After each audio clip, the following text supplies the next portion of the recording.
What's up, everybody? My name is Kitka, also known as James Mesa, and recently I went up to Vacaville for their Xavier Deyro Memorial Regionals. There was 47 players, and I ended up getting second in Swiss and then second in Top Cut. And the deck that I piloted for the event was Dracoslayer. I expected a lot of a Shizu tier in the room, and I had the option of either taking this deck or taking the Shizu tier, but I figured I was not very well prepared for mirror matches or well versed in it, so I would probably be struggling a lot in that compared to people that had been practicing it a lot more. So I decided I would take a meta call deck with something I was a bit more familiar with, at least off the cuff, and it ended up working out really well. So starting into the monsters, I played 3 Dynamite. I tribute to him, you get to add a Dracoslayer from extra deck back. His scale effect lets you just get an extender with any Dracoslayer in your scale. Uh, 3 Majesty. She's a Rhoda. She pops your scale. She that's her scale effect. On summon, she searches any field spell. You discard a card, and she also is basically a discount misc by discarding her, making all your Dracoslayers not be able to be targeted or destroyed by card effects. And that effect didn't really come up too much today, but it was always nice to just have in the pocket. I used it in finals versus the sprite player, just to try and protect my cards. But unfortunately, because it doesn't protect your scales as well, it doesn't really make too much of a difference. 3 Ignis. His scale effect literally doesn't matter because it deals with non-pendulums, which it's not going to do anything. But the monster effect is if it dies in any way, you summon a Dracoslayer, it's treated as a tuner. So a lot of the time I would summon this off of Ignister, pop it, and then summon Majesty. So that way you basically just got a free spin from your opponent's cards and a monster in your extra deck for literally nothing, and then you get to trigger Majesty to search. Uh, 3 Luster. This he he gets everything going. He gets you a name in your extra. He gets you a card in your hand. He clears out your scale. Just an insane card. Uh, and finally for the Dracoflayers, 2 Master Pendulums. It's a searchable low scale because like both of these guys right here are searchable. So it's like a searchable high scale, searchable low scale. And he is also pretty well at clearing out your scale, as well as honestly a 1950 beater that's level 4. Not too bad. Going into the non-Draco Slayers, I played 3 Boombuku. Uh, the high scale or scale 5, and it searches Maiden, which is always pretty good, or it searches itself if you just need another name. I played 3 Autos Revolution Dragon. Uh, it's a Rhoda for either Massive Pendulum or Luster Pendulum, as well as it's a monster reborn for any fusion, synchro, or Xyz dragon monster in my graveyard.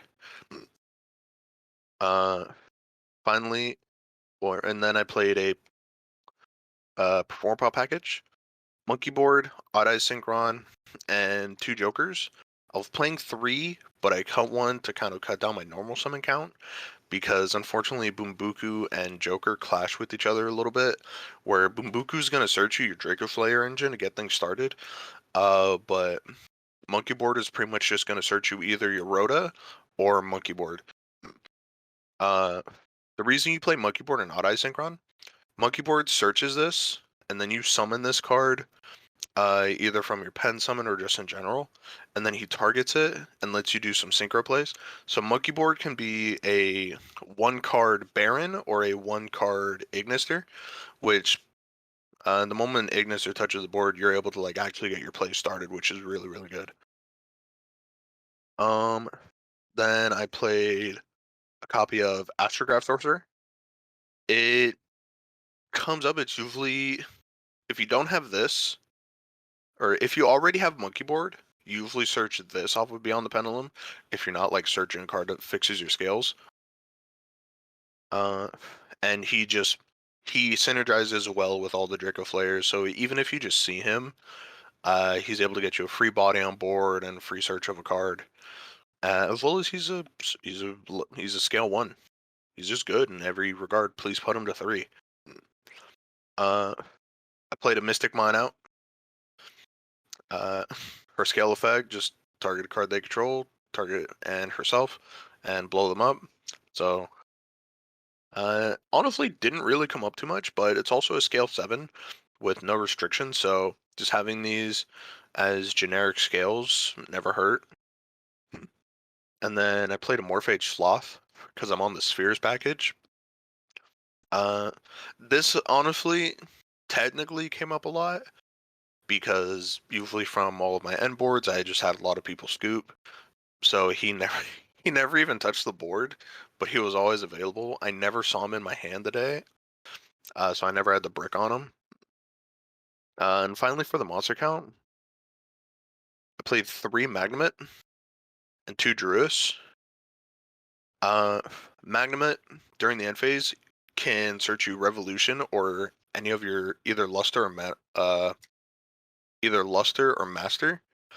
Or you can search Druis. So if you're already doing fine on advantage, you can use him, search this. Or if you just want like follow-up, if you do this on your opponent's turn and you just want follow-up or starters, you can just get one of your like combo pieces.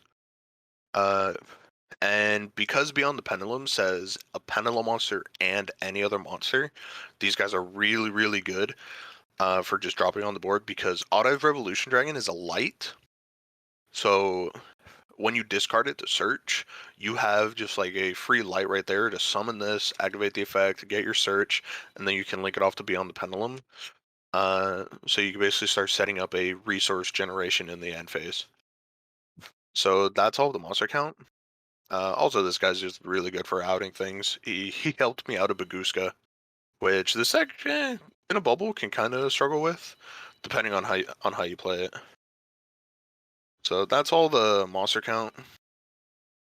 And I'm gonna move on to the spells. I played 1 Rhoda, never came up, but it searches me Ignis because it's a warrior, because they're all different types.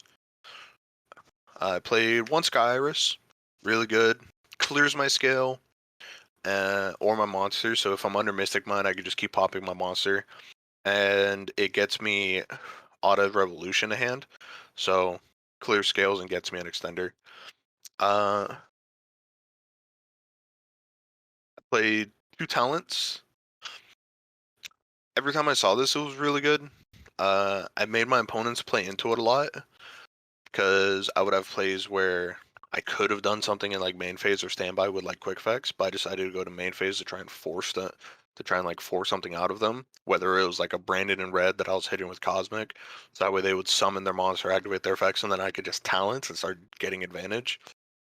I mostly went for hand rips because just keeping your opponent down on resources, so that way you know exactly what to play around, as well as if you're playing versus a hand trap deck, then you could just get rid of the most important one in their hand and then just play for free. Unfortunately, I didn't know that it was actually illegal to note take which cards you saw in their hand off of this. So I never got like in trouble for it because I didn't like actually go through with it. Because usually, if you don't know if something's okay or not, just don't do it. Uh, then I played 3 Dark Rulers in the main. This card was literally for like every other matchup that isn't tier limits because this card sucks versus tier. But I don't own Fenrir's, and honestly, I don't know how much I would really want to play it. Like Fenrir, in my opinion, is only good versus like non-tier tier limit decks, and I needed something to hit like non-tier limit decks. And this was kind of just like a good option because I think that this deck's worst matchup is probably Sprite, and I wish that this came up at least when I was like playing versus them. Because if I had seen these, I think I probably would have taken it all. And then the last card that I play in my main deck is Necro Valley. Uh, every time that this card touched the board during the tournament, I won that game. It was absolutely ridiculous. I played, uh, like my rounds were, I got a round 1 bye, Then I played versus Dragon Link. I played versus Flu. I played versus Tearlaments. Then I played versus Despia, and then round 6 I played versus another Flu. Just outside of the Fluanderies, every single other matchup got hit super hard by Necro Valley, especially if I won the die roll. And I was able to like run through the Tearlament games in like 15-ish minutes, just because like I won die roll, I stuck this on the board, and then I backed it by like the rest of my combo. So no one was really able to do anything like about it. Also in Top Cut, I played versus Tier Flu. So I won the die roll versus both Tier players, set that up, and I got game 1. And there wasn't too, and it was just really, really rough for them. And like game 2, this deck was actually really, really good at like breaking through boards, because there's actually a lot of tech spots where you can swap out side deck cards.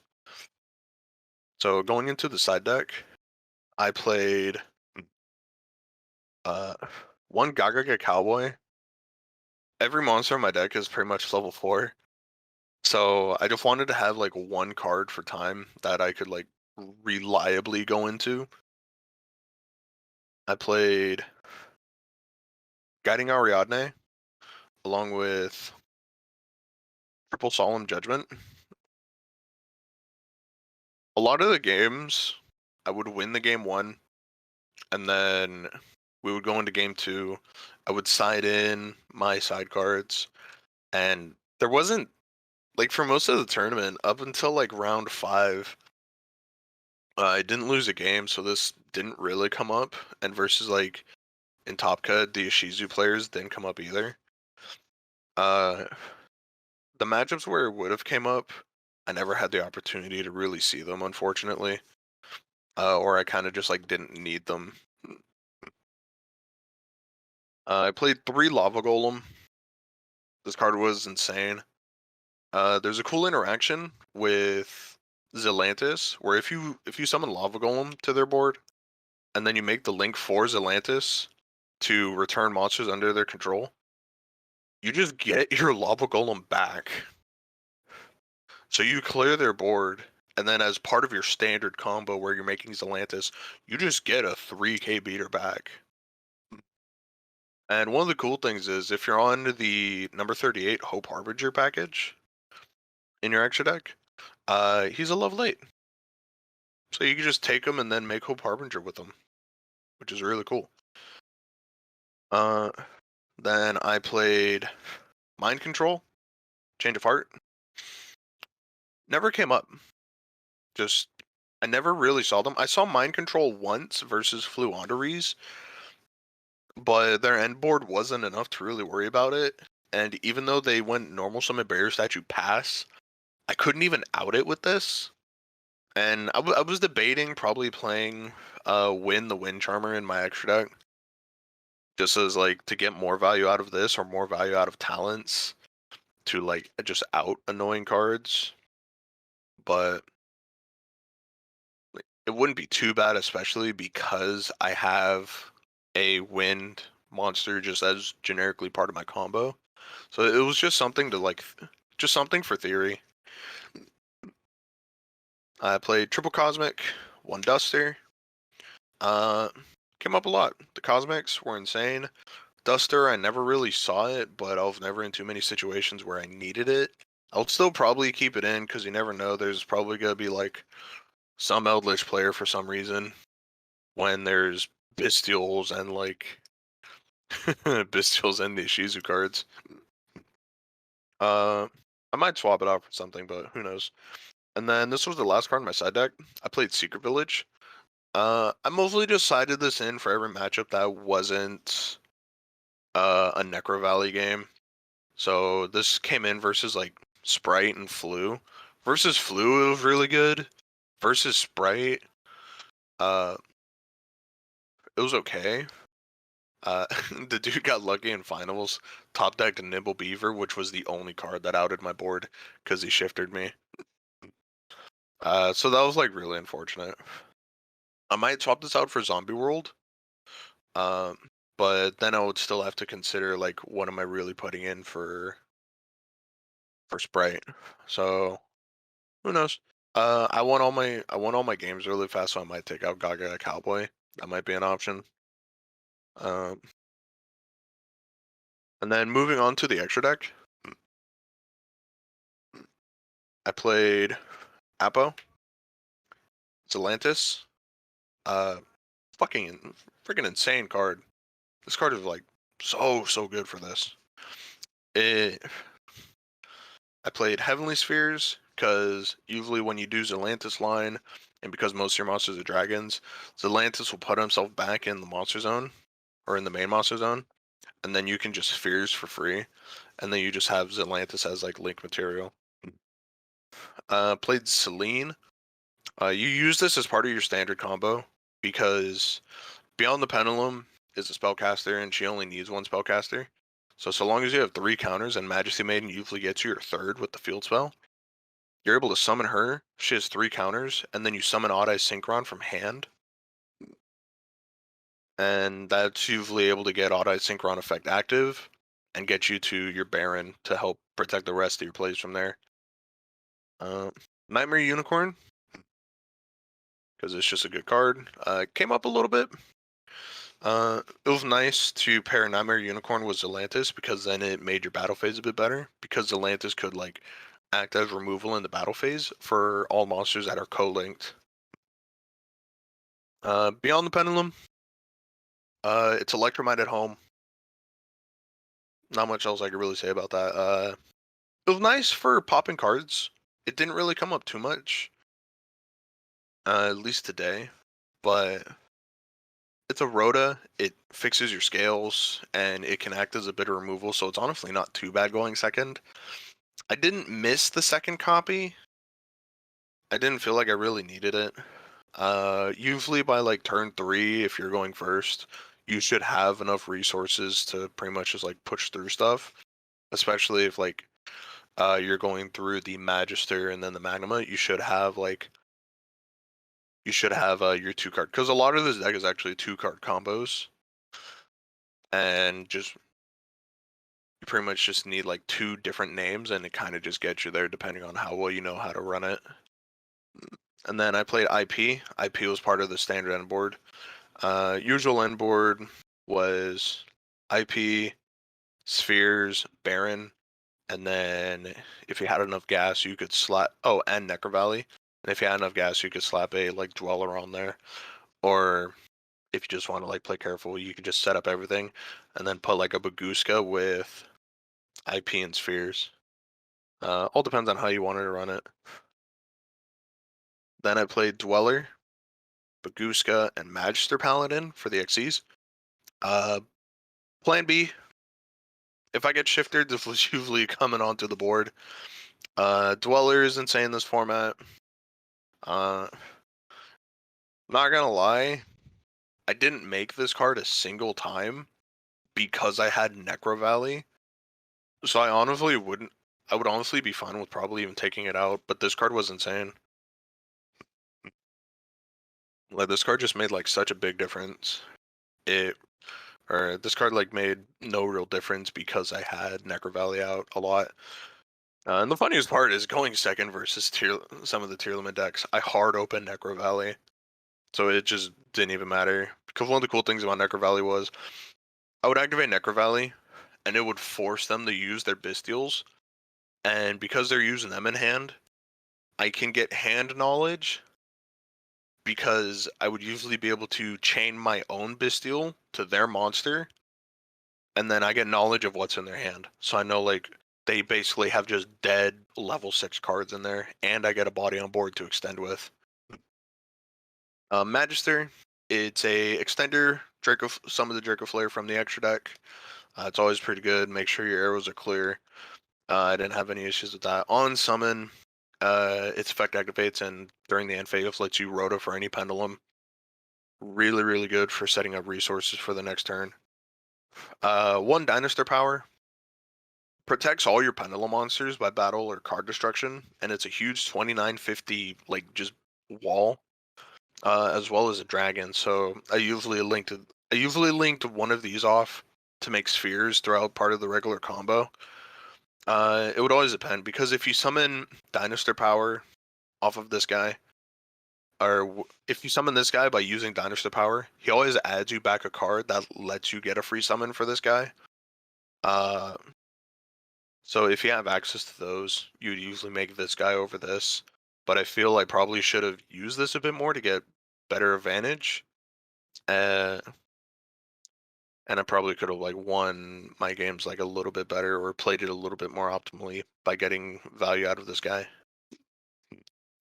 Uh, and then finally, one Baron.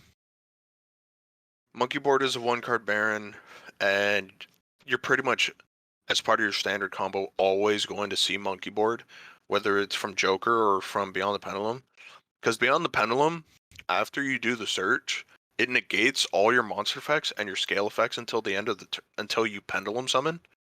So you add Monkey Board, you activate it. It's a scale 1, and its effect is that if you don't have another Perform Pal in your scale, it becomes a scale 4. But because BTP negates that, it just becomes negligible. So you Pendulum summon and then Monkey Board effect to add Synchron.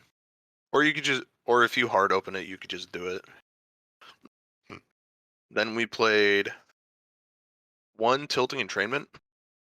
It has a battle phase effect that doesn't matter. So I've literally never read that far onto the card. But on Synchro Summon, this card is just used as a bridge to go into Baron. So you Synchro Summon this using Monkey Board and Odd Eye Synchron, and then his effect activates and it reborns Odd Eye Synchron for you to use into making Baron.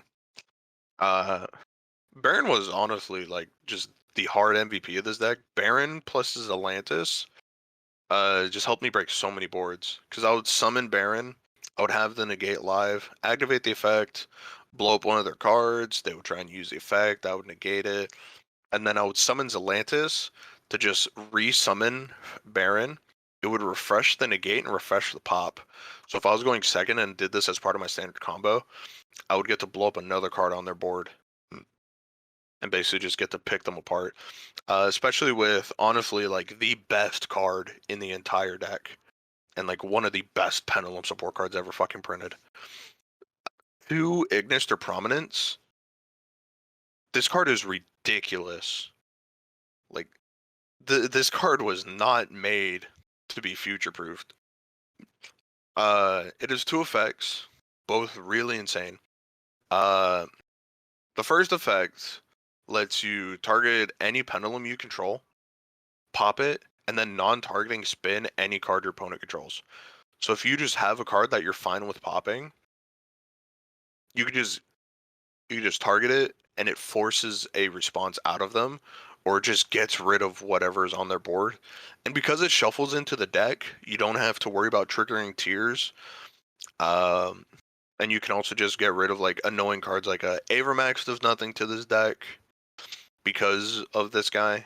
So there's like some decks that go like Elf, IP, and then they try and summon Avermax, so that way like tier limit decks can't get over it, because tier limit struggles with monsters like that.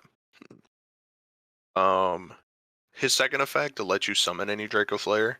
So you can summon Ignis, you could pop it, and then you just get free advantage by summoning another monster, so you get to use its first effect for free, or his second effect for free. Or you could just hard summon, like, you summon literally any Dracoslayer.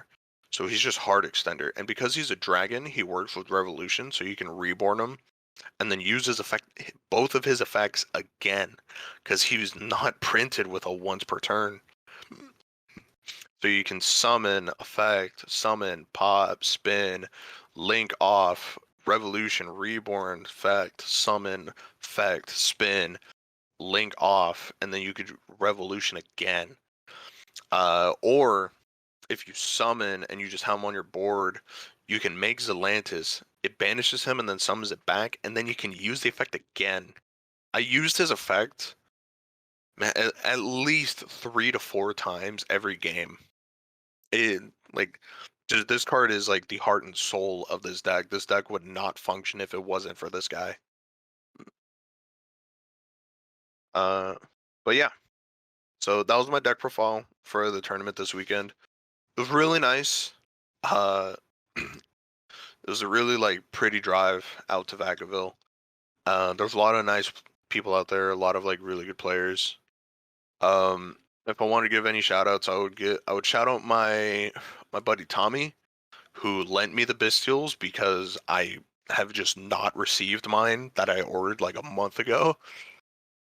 Um, he lent me the Bestials. The Bestials hard carried me through the tournament. I would not have gotten as far if he didn't like help me out with some of the cards. Uh, Shout out to my buddy John. He, I was so conflicted on what I wanted to play, and then he just, like him and Tommy helped give me the reasoning to just say, fuck it, play this, bring the meta call. And it worked out super well. Um, Shout out to all the people in Vacaville. Like I said, really great people, really respectful and like fun to play with. And shout out to Forgotten Path Games. I don't know exactly when they do their events, but they're over in Vacaville. Really nice store, really good space, and the owner was really, really cool the entire event. So yeah, that's it, guys.